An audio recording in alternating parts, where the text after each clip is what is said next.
আহম্মদ নামের একটা মুহাম্মদ নামের কোন নামটা ছোটি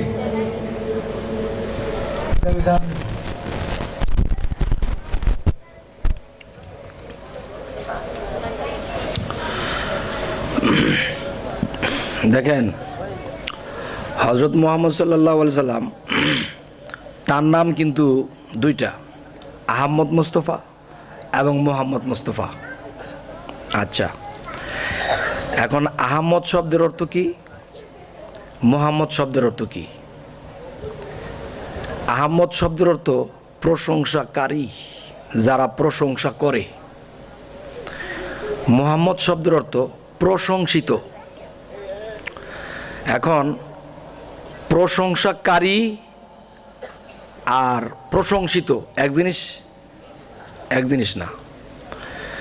তাহলে তিনি প্রথমত যা কিছু করেছিলেন তখন তার কর্মকাণ্ড, ইবাদত সমস্ত কিছু আহমদি কর্মকাণ্ড করেছিলেন।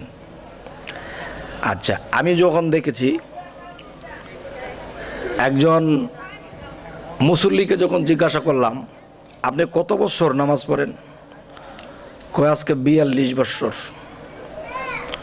আচ্ছা, 42 বছর যদি আপনি নামাজ পড়েন তাহলে রুকুর সেজদার মধ্যে যে নামাজটি পড়া হইতেছে এই নামাজটার নাম কি, এই নামাজটার সুরত কি, এই নামাজের নাম এবং সুরত কি? কইতেছে নমাজ তো নমাজ, ইতে আবার সুরত আবার কি, নমাজের আবার সুরত আছে নাকি? আমি কি শোনেন, আপনি যেই নামাজটি পড়তেছেন এই নামাজটির নাম হলো আহমদি সুরতের নামাজ। আপনারা এর মধ্যে যারা আছেন, আপনাদের দেশে নরসিংদী আশেপাশে মসজিদ আছে না? কালকে জিজ্ঞাসা করবেন ফজরের পরে, হুজুর আপনি যে নামাজ পড়া বাইর হইলেন এই নামাজের নাম কি, এই নামাজের সুরত কি, নামাজ কয়ক করে, এই নামাজের নাম কি, এই নামটাই দেখেন আপনারা পান কিনা। নামাজ তো নামাজই না, শরীয়তের নামাজ, হাকিকতের নামাজ, মারেফতের নামাজ, তিনটা স্তরে তিন প্রকারের নামাজ। এক নামাজে সমাজ রক্ষা, আরেক নামাজে আল্লাহর সাক্ষাৎ। ঠিক আছে? আচ্ছা, এই কথাটা কে জানি জিজ্ঞাসা করছে আমারে? আহমদ মুস্তফা এবং মুহাম্মদ মুস্তফা। হযরত মুহাম্মদ সাল্লাল্লাহু আলাইহি সাল্লাম যখন তিনি জন্ম নিয়েছিলেন তিনি হেরা পর্বতের গুহায় যখন গেলেন তখন তার 24.5 বছর বয়স হয়। তখন আল্লাহর হুকুমে তিনি হেরা পর্বতের গুহায় 14.5 বছর তিনি সাধনা করছেন। আচ্ছা, এই 14.5 বছর সাধনা করতে যাইয়া তার মাথার চুলগুলো তার কোমর ছাড়াই ছিল এবং তার দাড়িগুলো তার হাঁটু ছাড়াই ছিল। এখন যদি এই কথা বলা হয় এই কথাটা কোরআনে আছে, কিন্তু দেখা যায় একজন আলেমকে যখন বলা হয় তিনি বলেন না, তিনি এত বড় চুল দাড়ি ছিল না, এটা কোরআনে কোথায় আছে? আমি বলবো কোরআনেই আছে, এবং কোরআনে কোথায় কিভাবে আছে আমি আপনাদেরকে বলবো। যে আহমদ মুহাম্মদ তিনি হেরা পর্বতে যাওয়ার আগে তার কর্মকাণ্ড, জ্ঞান, বিবেক, বুদ্ধি যা কিছু ছিল সমস্ত কিছু তার আহমদি জ্ঞান ছিল। যখন তিনি হেরা পর্বতে গেলেন তখন জিব্রাইল তাকে যখন সিনা পরিষ্কার করলো এবং সিনার মধ্যে যখন চাপ দিল আর যখন বলল হে মুহাম্মদ আপনি বলুন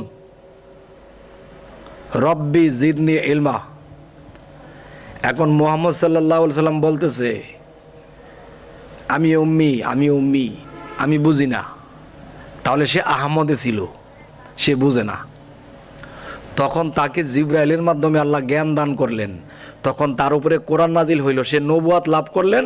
14.5 বছর যখন তিনি সাধনা করলেন, এই 14.5 বছরে সে প্রশংসিত হইল, সমস্ত সৃষ্টি জগৎ তাকে প্রশংসা করতে শুরু করলো। আচ্ছা, তাহলে আহম্মদী নামাজটা এভাবে, যখন আমরা রুকু সেজদা দিয়ে নামাজ পড়ি তখন এভাবে পড়ি। এই পৃথিবীর সমস্ত প্রাণী জগতের দিকে যদি আমরা লক্ষ্য করি, দেখা যায় বাঘ, ভাল্লুক, গরু, বাছুর তারা কিন্তু এভাবে রুকু অবস্থায় আছে। তারা না পারে সেজদায় যাইতে, না পারে তারা মানুষের মতো সোজা হইতে।